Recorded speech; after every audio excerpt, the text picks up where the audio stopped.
اس کے ساتھ ہی ایک مسئلہ اور ہے، وہ ہے ان کو منظم کرنا، ساتھ ملنا، مل جل کر وہ جو قبل ہم نے پڑھا نا وتواصوا بالحق، ایک دوسرے کو حق کی وصیت کرنا، وتواصوا بالصبر، ہو سکتا ہے کہ کسی کے اندر ایک دوسرے کو سمجھانا حق، اور اگر کسی کے اندر کوئی پائے ثبات میں لغزش آ رہی ہے تو اسے صبر کی تلقین کرنا، ڈٹے رہنے پر آمادہ رکھنا۔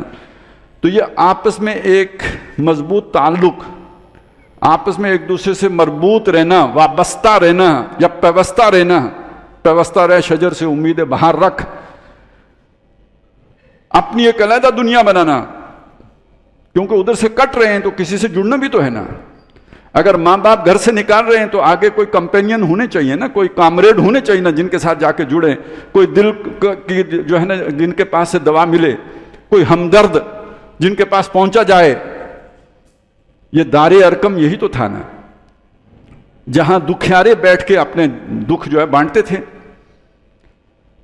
اس کے ساتھ ساتھ تربیت کس ذریعے سے ہو رہی ہے؟ یہ سارے جو بھی ایک تو یہ سارا جو تشدد جھیلنا یہ بھی تربیت ہے، حکم کی پابندی کرنا یہ بھی تربیت ہے، اور ایک روحانی اور اخلاقی تربیت ہے، وہ قرآن کے ذریعے سے ہو رہی ہے۔ سورہ مزمل آپ پڑھیے نا، یہ ابتدائی دور کی صورت ہے۔ قم اللیل الا قلیلا نصفہ او انقص منہ قلیلا او زد علیہ ورتل القرآن ترتیلا۔ حکم تو صرف حضور کو دیا، لیکن شریک تو آپ کے ساتھ سارے اہل ایمان ہوتے تھے۔ وطائفۃ من الذین آمنوا معک ان ربک یعلم انک قد تقوم ادنی من ثلثی اللیل ونصفہ وثلثہ وطائفۃ من الذین معک، طائفہ پورا کھڑا ہوتا ہے۔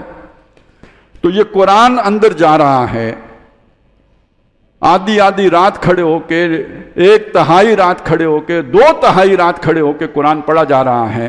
گویا تربیت ہو رہی ہے، روحانی تربیت بھی ہو رہی ہے، اخلاقی تربیت بھی ہو رہی ہے، اور اس طرف جسمانی اور جسے آپ کہہ سکتے ہیں کہ یہ ایک تنظیمی تربیت وہ بھی ہو رہی ہے، ساتھ ساتھ صبر و استقامت کا مظاہرہ بھی ہو رہا ہے۔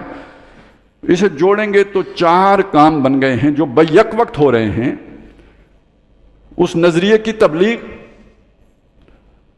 اس کی بنیاد پر آپس میں ایک نیا جوڑ، تربیت اور صبر محض۔ صبر محض میں کیوں کہہ رہا ہوں؟ ایک صبر ہے کہ جس کے جواب میں آپ نے کوئی کارروائی نہیں کرنی۔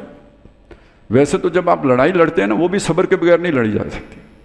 ایک مکہ آپ مارتے ہیں تو ایک دوسرا بھی مارے گا، اگر آپ وہ مکہ اس کا سہ نہیں سکتے تو آپ کیسے لڑیں گے؟ تو صبر وہاں بھی چاہیے ہوتا ہے، لیکن صبر محض یہ ہوتا ہے کہ بس کھائی جاؤ، واپس مارنا نہیں ہے، کھانی ہی کھانی ہے، یہ صبر محض ہے۔ پیسیو ریزسٹنس، مزاحمت ہے۔ اچھا یہاں پہ بھی ایک بات نوٹ کیجئے، ایسا نہیں ہے کہ مزاحمت نہیں ہے۔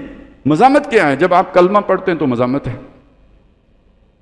اس کی مثال ہے آپ کے سامنے حضرت بلال رضی اللہ تعالیٰ عنہ کی، کہ جب انہیں وہ ٹخنوں میں رسی ڈال کے نوکیلے پتھروں کے اوپر گھسیٹا جاتا تھا، اور تکلیف ایسی ہوتی تھی کہ زبان نکل آتی تھی، منہ سے جھاگ نکلنے لگتی تھی، لیکن اس کیفیت میں بھی آپ کی زبان پہ ایک ہی لفظ ہوتا تھا، احد احد احد۔ یہ احد جو ہے نا تھوڑا بن کے گر رہا ہے یا نہیں گر رہا ہے؟ یہ مزاحمت ہے کہ میں اپنا موقف نہیں چھوڑ رہا۔ یہ جو استقامت ہے یہ مزاحمت ہے، لیکن یہ مزاحمت صبر کے ساتھ ہے، جوابی تشدد نہیں ہے، جوابی کارروائی نہیں ہے۔ اور یہ میں حضرت عیسیٰ علیہ السلام کی سیرت نہیں بیان کر رہا ہوں، محمد رسول اللہ کی سیرت آپ کے سامنے پیش کر رہا ہوں۔ مکے کے جو ہے 13 سال ہیں، مدینے کے 10 سال ہیں۔ آج بھی سیرت کی کوئی کتاب اٹھا کے دیکھیے، مکے پر 1 جلد ہوگی تو مدینے پہ 5 جلدیں مل جائیں گی۔ قرآن کو دیکھیں گے تو مکے والا قرآن 20 پارے ہیں، مدینے والا قرآن 10 پارے ہے۔ یہ والی سیرت ہماری نگاہوں سے اوجھل ہو گئی، ہم نے اس پر توجہ ہی نہیں دی۔ کیوں؟ مدینے میں ہلچل بہت زیادہ ہیں، جنگیں ہیں، ہر وقت ایک تحریکیت ہے۔ مکے میں وہ شے نہیں ہے، وہاں افراد تیار ہو رہے ہیں۔ جیسے بنیادیں بنائی جاتی ہیں نا وہ زمین کے اندر، تو وہ تو بعد میں نظر ہی نہیں آتی۔ جب بھی کوئی سٹرکچر کی تعریف کرے گا کہے گا جی بہت خوبصورت آپ نے یہ گھر بنایا ہے، مضبوطی کا کیا پتہ کسی کو؟ وہ تو مضبوطی تو نظر نہیں آتی۔ آپ نے اس کے اندر جو ہے نا سریا کتنا استعمال کیا ہے، بنیادیں کتنی گہری کھودی ہیں، وہ کوئی شے نظر نہیں آ رہی ہوتی۔ وہ بنیادی کام محمد رسول اللہ صلی اللہ علیہ وسلم نے سارے کا سارا مکے میں کیا ہے، اور وہ یہ 4 امور ہیں۔